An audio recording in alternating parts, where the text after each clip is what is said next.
For 122 years, Katz Delicatessen has been serving up sandwiches like these on East Houston Street. But throughout these years, the community has transformed. Once home to Eastern European Jewish immigrants, now it's hipster central. But Katz remains the same. Opened in 1888 by Russian Jewish immigrants, Katz catered to the immigrant community with meats that tasted like home. The main products, pastrami and brisket and corned beef, and that was a big, that's what they ate a lot of in Europe, and particularly when they came to the United States, because it's an inexpensive cut of meat. It's a large piece of meat, and again, when handled properly, it's a wonderful piece of meat. Back then, Katz was just one of many ethnic delis in stores. But as the Lower East Side gentrified, many old-time businesses were pushed out. Our secret to success, we pretty much make all our own products, the same recipes as they were when my grandparents were working here.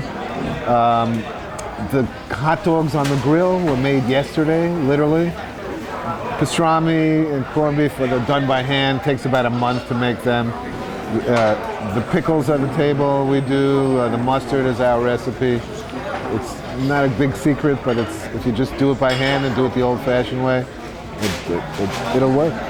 Most other delis that you go to, the corned beef that you eat is what they call pumped and injected. They take the piece of meat, goes through a machine where it's injected with the corning solution, water, and it's tumbled, pumped again with the water in the solution through the needles, which is the injection, and voila, half a day later you have corned beef.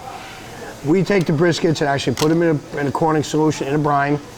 Sits there, it takes 30 days. So that's the difference that sets us apart from everybody else. I live in Snellville, Georgia. And all my family who still live in New York told me how good the sandwiches is. This is the real deal. You don't get this in Georgia. But their recipes aren't the only thing that's remained traditional over the years. Send the salami to your boy in the army started in World War II. There were a lot more Jewish soldiers from the neighborhood. And the mothers were worried that they didn't eat right, so they sent their son food. We send salamis over to Iraq and Afghanistan on a daily basis. Katz's product isn't their only business driver. Some good PR from a hit Hollywood movie didn't hurt. How do you know that they're really?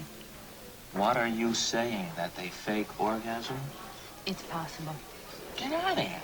Why? Most women at one time or another have faked it. As the customers changed, so too have their best-selling items. The clientele has changed immensely.